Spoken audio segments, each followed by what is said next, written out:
On this episode, I have Dan Noma Jr. joining me for a conversation on disruption in real estate. I'm sure a lot of you have recently bought a new home or an investment property, and things have changed. I think a lot of us have seen different companies such as Opendoor and Zillow and OfferPad coming into our personal devices. So today we're going to share a little bit more as far as what some of those companies are doing and the new Amazon effect.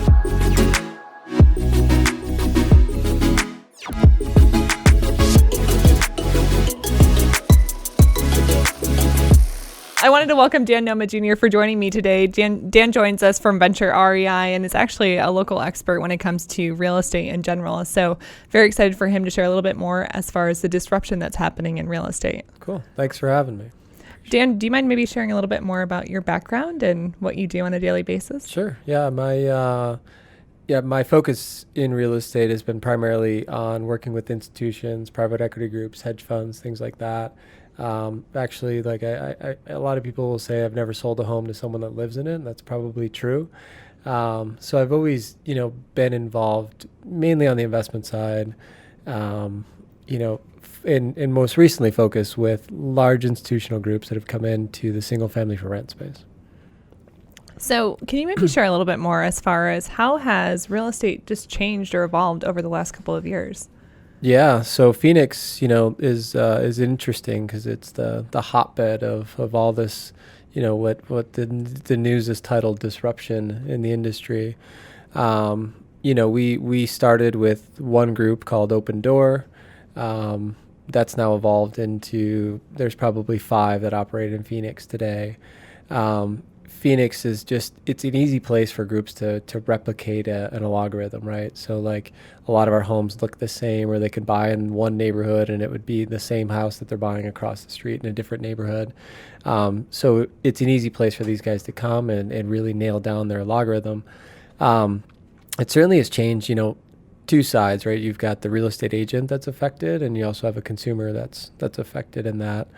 To speak to the consumer, the consumer really just has an option that they've never had before, right? And I think there's a lot of confusion around what an iBuyer means to them and what all of that is. And the definition of an iBuyer is nothing more than just a real estate investor, right? They just happen to have a lot more money behind them to buy a lot more assets. So no different than what we've seen in the past from any other real estate group that's come in to just buy single family homes and renovate them and then resell them.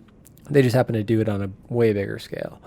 So consumer, they get an option now, right? And I think that there's a lot of consumers that we're seeing that value this option. They either had the option before of just listing their house traditionally or not selling, right? And traditionally means they've got some uncertainty with open houses and they don't know what they're going to get, and they got to keep their house tidy and clean for every showing. And if you have kids, that's a problem. Whereas, an iBuyer or like one of these investing groups, they buy the house and, that day they know exactly what they're getting. So the consumer, what they might be trading for time and, in some uncertainty, they're getting certainty. And I think that there's a lot of value in certainty. As consumers, we like, Amazon's proved that we like certainty. So I think that's all they're doing is just giving the consumer another option, really. So there's a lot of companies like Zillow, Opendoor, OfferPad. Mm-hmm. A lot of people in our community are getting hired by them because they're growing rapidly, Yep. Or they're expanding their operations here into the local market. So all, I think, very positive things. But when it comes to evaluating those companies here in town, is it a positive thing that they're involved in the real estate transaction, in your opinion? I think so. I think that, the transaction itself is a repeatable transaction, right? Like it's a very kind of systematic process of how we get from a beginning to an end. And by creating that automation, I think that there's a lot of value in taking some of that human element out of it and letting consumers drive the ship, so to speak. Yep. So real estate has continued to evolve and change, especially on the residential side. So we're seeing a lot of people moving here from outside of the state, a lot of people from California. So it seems to be a little bit more competitive, and you probably know better than I do. I can speak to the commercial side, but you certainly know the residential market better than I do. When it comes to that space, I mean, how competitive is it for somebody looking to buy their first home, or just, looking to buy their second home or whatnot? Yeah, I mean the competition is strong in Phoenix today. I mean any property under 500,000, still today we're seeing multiple offer situations on nice, improved, clean product. Seems that the consumers want that stuff that needs some work or maybe is a little outdated. We do see the time on market tick up a little bit on that kind of stuff. It takes a little bit more of a unique buyer, but if it's a product that's live ready right now, like they can move their bags and just drop and go, that product is still flying off the shelf. And multiple offer situations, selling at or above list price, that seems to be the where the sweet spot is in the market today. And are there still a lot of investors looking at the Arizona market to buy large numbers of homes here in town? There is, yeah. I think that's, when I get asked to speak a lot, I talk a lot about institutions, and it's almost like the phantom inventory of Phoenix. No one realizes how many single-family homes are owned by Wall Street funds, right? And I mean, the number is somewhere in the neighborhood of 50,000 homes in the metro are owned by institutional REITs. So Wall Street owns 50,000 homes in Phoenix, and nobody realizes that that's actually happening. And so it's a big segment of the real estate market. Now the flipper, like the iBuyer or some of these other guys, they'd be classified as a different investor. They're in a sense buying a property and they're putting it back on the market, so that property gets recycled. That's all healthy for a real estate market or a normal real estate cycle. I don't think we've seen the result of what's going to happen when these institutions own 100, 200 single-family homes that they're renting out. I mean, in theory, it could fundamentally clean out the opportunity to buy a first-time home. I mean, they have that much buying power where they could buy every home in Phoenix. So we need to be conscious of what those changes mean, and we haven't had enough of them yet to figure that out. So with a lot of these institutions purchasing these different homes, I mean, obviously they're taking that back to the market and they're renting them out. Are most individuals, what would the trend be as far as, are they renting versus buying?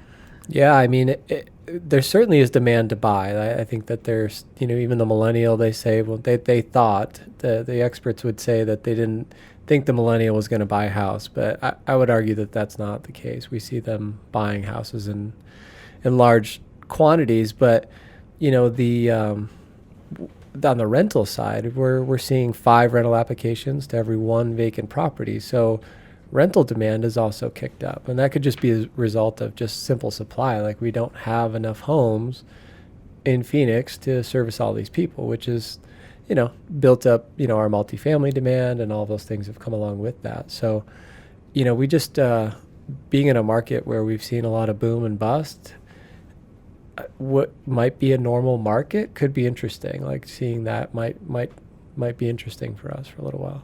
How does Arizona stack up to other metropolitans throughout the U.S.? As far as on the investment side? Yeah. Yeah. Easily we have the biggest group of single-family rentals of any market in the country. Other markets are kicking off like crazy. Las Vegas is one that, iBuyer-wise, we're seeing they have about a 40% market share in Las Vegas now. Phoenix is not. We're not quite clipping that number. On the institutional side, Atlanta. Atlanta is the number one market where we're seeing institutional capital dive into right now.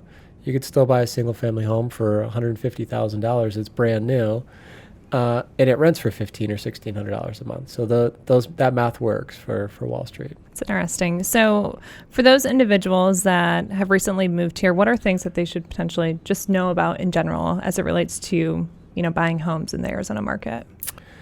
I think that they should get with a real estate agent that's seasoned in all of this disruption, right? I think that a lot of people walk into a market and they meet agents that maybe they're jaded by the disruption, and they want to steer their clients in a certain direction.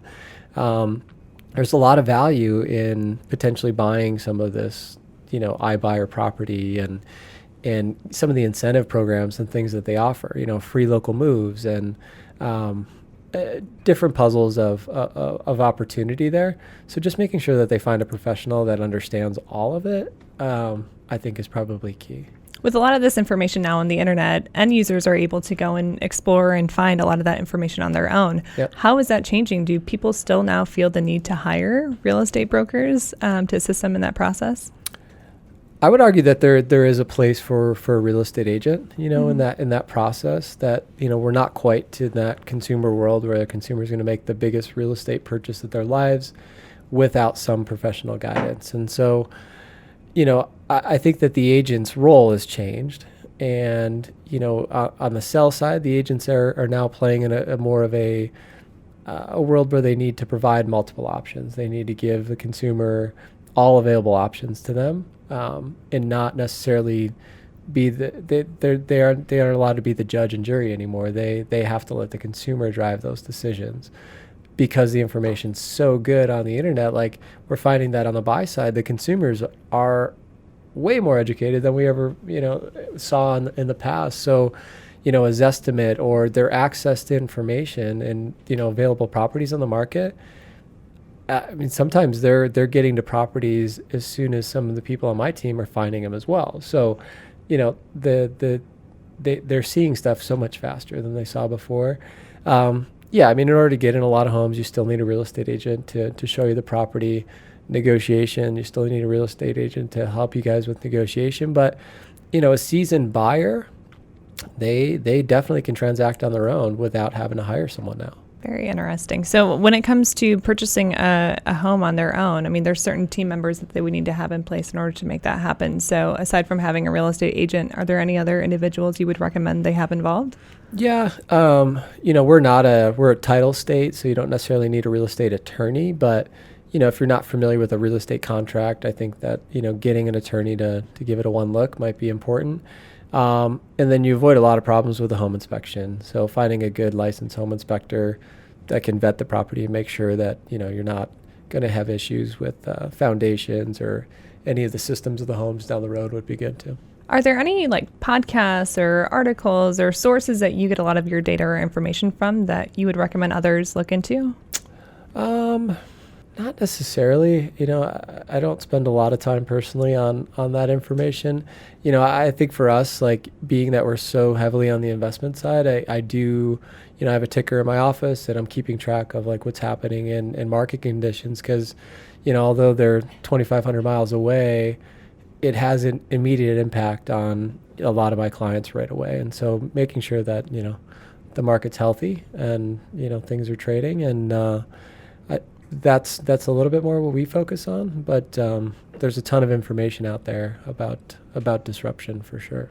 And how do you think that the Arizona residential housing market looks in comparison to other metropolitans as far as our overall economy and the growth and availability? Yeah.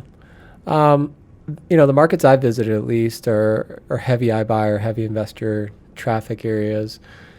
Generally, Phoenix is healthy. We have a decent supply of properties. Rental prices have not quite started to jump again. I think you're going to see another jump in pricing on the rental side. I feel like, listening to some of our local economists here, they feel like that we've hit a peak on property value and we probably won't see a major 35% appreciation again coming in the next couple of years. But I think that we are going to see stability, which is unique to Arizona. We just have never had that before. So as your company continues to grow, what are some of the key initiatives that you guys are working on as it relates to real estate? Yeah. So for us, it's, access to inventory and being a little bit more consumer facing or seller facing. That's our biggest constraint. My clients don't lack in capital. That's not what the issue is. The issue is finding the right assets to buy with that capital stack. And so we focus a lot on systems and tools and things that we can get to sellers directly, letting them know that these are properties that we could buy. I think that's a big deal for us. And on the education side, so being that I've been, in this institutional world and this investment side of things for a long time, I've gotten really close to a lot of these iBuyers and understanding how they work. And I find value in just educating real estate agents about how to build a business and working with them, right? A lot of them have this fear that the iBuyer is going to take their livelihood away. And while that might be true for some, but the ones that adapt and change and are nimble, like they have a role here, and they definitely can play in the space. There are a lot of individuals that are connected to real estate, whether that's on the residential or commercial side. What advice would you have for those individuals as we're looking forward for the next 3 to 5 years? I guess it depends on where they're playing, but I think at the end of the day, the real estate agent is still closest to what's happening in the market. Like a really good, solid, educated real estate agent, someone to find, that an agent that doesn't have the blinders on, the one that is either embracing this change or is educated on the change, is going to be important. It's like I've heard the analogy that when we had what could be the greatest amount of tax changes that happened in U.S. history in 2018. My accountant called me and said, hey, some of these changes affect you, some of them don't. At the end of the day, I've got it this. Like, I just want you to know that I understand that. I think it's the same thing that we're seeing in real estate now, right? We have all this change and all this disruption, and if you've got a professional that you can work with that understands it all, then they're going to tell you what affects you and what not, right? And that would be key in all of this. So, if you were to reflect back, let's say you're talking to somebody that's getting ready to graduate from college, would you encourage them to get into the real estate market, or would you encourage them to look at exploring other alternative industries? Yeah, I think, do you mean like you want them to be a real estate agent? Or, yeah, I think that there is a place for a real estate agent to play. I think that the advantage that the, millennial or the Xers got coming into the game is that we're finding that the consumers want to transact digitally. And, if they've got a digital skill set, this could be a great opportunity for them to jump into a business during a disruption, and they don't need a 10, 20-year track record to start making some money. So, I see the advantages of that. On the investment side, for sure, if I was to turn back the clock, like I would have started buying rental properties 20 years ago. And, you hear some of the biggest disruptors in this industry, that's how they got their start, right? They were buying rental properties and things like that. I think that, Americans still need a place to live. They may not always have the down payment to put down on a piece of property. The rental market will continue to exist, and there's been a lot of wealth in this country built around that. And so let's not forget that as you're coming out of school. So how did you initially get involved in the commercial real estate or residential real estate world? Mm-hmm. What was that driving factor that really got you excited about it? Timing for me. So, my degree is really in commercial real estate finance. I graduated at ASU in 2004, which was the rise of our market, right? So it was rising through a cycle there. I'd had a real estate license since I was 18, and, I'd done some other things in college. And then as the market was increasing, I found that all I had to have was a license and I could make money. But most of my clients were buying rentals or buying investments at that time. And so I just put my nose down and focused on investment-based real estate. So, 10 years ago, we started Venture REI, which was a little bit of a shift for us. And that's when, we really defined the box of what we do. And so far, so good. Yeah. Well, and you've been able to grow it pretty significantly, a pretty large company. So how many employees do you now have? So in Phoenix, we have 6 offices. We have a total of 150 real estate people in Phoenix. So for any other business owner or entrepreneur, what are some top tips that you would offer to them as they're growing their businesses? I can talk to mistakes. Building for scale, right? I think one of the mistakes I made early on is a lot of the systems and things I built were small-minded, and I thought that I would only have X amount of people and this would service that. now the tech and tools that are available, like building a company for scale from the beginning, so you're not spending time going back to do that all over again. That was great. Education around bookkeeping and accounting. I spent a lot of time, unfortunately, in our office, not having an accounting background, but having to have learned it. I wish I would have spent some more time, setting up better systems around that kind of stuff. And then just getting out there. And we have some great organizations in town. Entrepreneurs Organization is one I'm a member of. The resources are available. And, I got into those after, and I learned something every day. And I'm like, man, if I had this knowledge, 10 years ago, the company would look totally different. So, I think just, being a sponge, take it all in, learn a little bit, and I don't know, be humble. That's always been my motto. No, I can definitely respect that. So when it comes to even on your personal life, obviously you live a very busy lifestyle, and you're constantly on the go. So when you do have some free time, how do you like to spend it? I like to spend it with friends, family, play golf. I've got a place up in the White Mountains, so we like to go up there. 3 little kids, so that keeps me pretty busy too. So between that and work alone, that's a full life. Absolutely. Yeah. So as you continue to develop the leaders within your organization, are there any mindful practices that you implement? Do you have team meetings or retreats, or what other elements do you have that you consistently do? We do, yeah. We meet once a week, so I have a once a week leadership meeting. So I've really segmented the company into departments now, and those department heads get me for an hour and a half every Wednesday, and that's our time for them to kind of report. I have certain metrics that I'm measuring from them, and then they share any kind of issues they're having, or we celebrate their successes at that point too. So yeah, we're down to once a week on doing those. Yeah, no, that's really helpful. I think it's just helpful for those individuals as they're looking to grow their businesses, just being more mindful of what they should look to implement.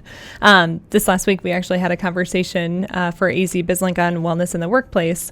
And another key initiative of ours is, corporate social responsibility and whatnot. So curious, do you guys do any other team building activities within your office organization? We do, yeah. So once a quarter, we do a team build group. So, we did a spring training baseball game. I actually think we're going to do another hockey game this year in a suite, and the team seems to like that. They bring a spouse, and it becomes kind of fun.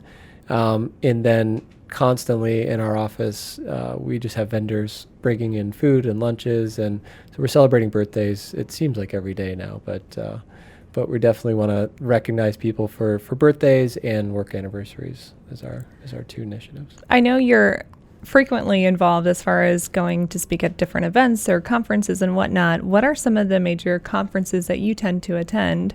And then also, are there any other speaking engagements that people could come and hear more about what you're doing? Yeah. So most of the conferences I've been to recently as a guest have been IMN. So IMN is the Single Family for REIT conference. There will be one back in Phoenix in December of this year. And who would that be worthwhile for? Anybody interested in single family rentals, right? From the guy that owns 1 to 2 to the guy that owns thousands. There's still just a ton of information, a ton of vendors about best practices in that single family for rent space. It's an ever evolving asset class, and that's probably the newest asset class in real estate. This is the first time we're seeing big portfolios of single family homes trade within the group. So IMN is a great one. I actually just got back from Vegas. I was at Inman for a week last week. Inman, Brad Inman has his own magazine. It's an online magazine. Most residential real estate people subscribe to it. Any news, any kind of disruption conversation and things is happening in there. And then we've got a couple events on the calendar where we're talking about the iBuyer disruption and an iReal Estate Pro certification. So next week I'm in Las Vegas at the NAREP National Conference. We'll be on August 8th. We'll cover that. And then on the 21st in Phoenix, We have a big event here with Fidelity Title that we're doing, again, about the iBuyer and the disruption with that. So there was a recent announcement by Amazon that they're looking to get into this space. Can you maybe share a little bit more about how you think the Amazon effect will impact? Yeah, I think that it's bigger than probably people have made it out to be. They partnered with Realogy, who's the biggest holder of real estate assets in the country. Assets meaning like real estate agents. They have the largest number across all brands. So this is just them tipping their toe into what might be a world where consumers transact on Amazon, whether they're buying or selling real estate. And I think that's eventually where they want to get to. Right now, it's a simplified version of that, where if you use a Realogy agent, they provide you a certain credit of items that the Realogy agent will buy for you on Amazon. Again, this is an interesting thing, right? Data seems to be king in our industry right now. So even if you're just out shopping for a home and you knew that you could get a $5,000, in-home theater package from using a Realogy agent, maybe you don't go down that road, but even if you just get on Amazon's site, start looking for that, Amazon knows your eyes are there. They know that you're looking at real estate. That now becomes valuable information, probably more valuable than the $5,000 that they're giving away. So once they start collecting that kind of information, right? So you could see a couple of years of data mining where they're going to really start to understand the consumer, how they're playing in that world. It could get crazy. I mean, they have more information on us than probably most of us know. With this new bit of information about real estate, now that's the biggest asset that people buy, if they can figure it out, they are definitely dangerous. And as far as controlling the real estate market. So data seems to be like a huge element when it comes to real estate overall. What kind of data are these companies looking for? All kinds. What we hear a lot of is predictive analytics. So the predictive analytics seems to be one of the hot buttons right now. They're, let's say, for example, you have a consumer that starts shopping at Buy Buy Baby regularly, right? You see two receipts coming in from Buy Buy Baby, do the credit card reporting. There's a lot of these companies that are buying that data. They want to know, if that's happening, the likelihood that person might be having a life event where they might have to buy or sell a home. That's the kind of information that we're starting to see them collect. So they're really trying to understand our behaviors, and if they can understand our behaviors, then that'll lead them down this path.